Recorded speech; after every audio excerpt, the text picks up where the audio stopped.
Good morning, my respected employers, my HR fraternity friends and colleagues. I am Dr. DC Ray. Today I am going to talk about human resources in small and medium sized organizations. Before I say on the topic, let us go back to the decades. The journey started from the word and practices of administration,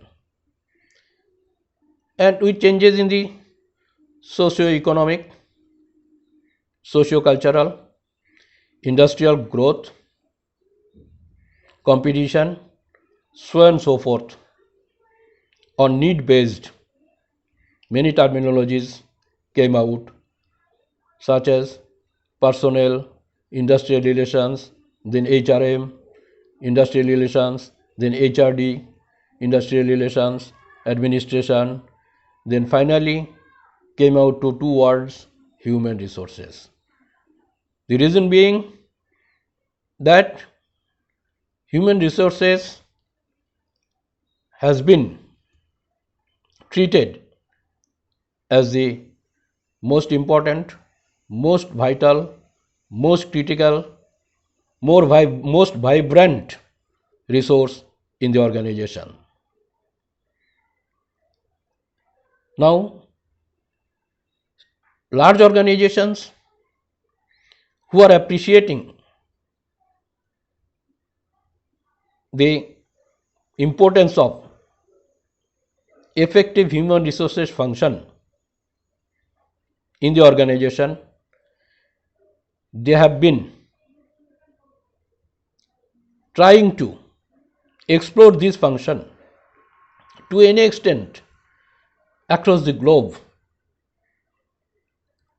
doing research as to how to explore the human potential, human capabilities, and transfer those in the industrial productivity, industrial culture, industrial contribution, so on and so forth. But small and medium sized organizations perceive in most of the cases in a different way. The reason being their size in the small or medium, they can see everything for themselves, by themselves, and of themselves. They try to, or they are happy with that. Even though knowing from very many industries, or for the sake of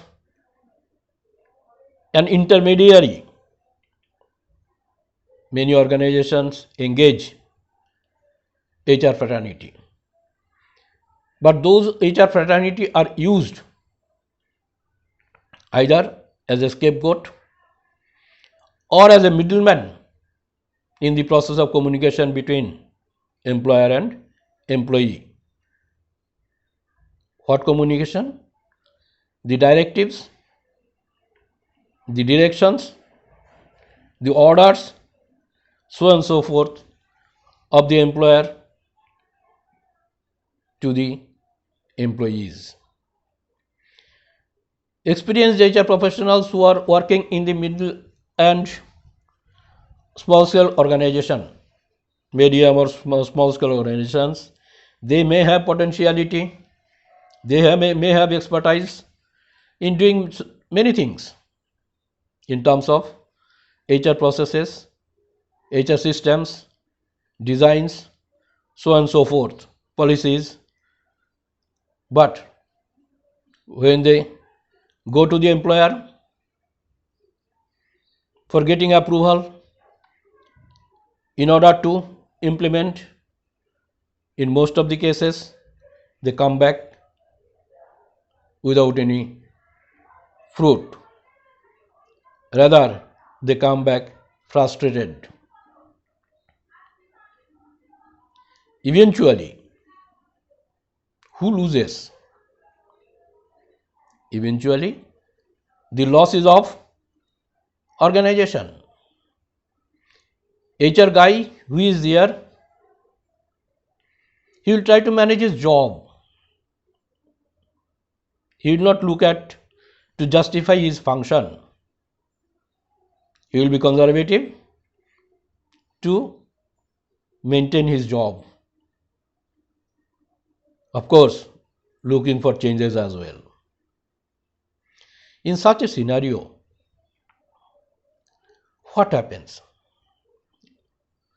It happens that the industry, small and medium scale industry, growth rate becomes very low, because employers and the owners are required to be 70 to 75% strategic, not operational.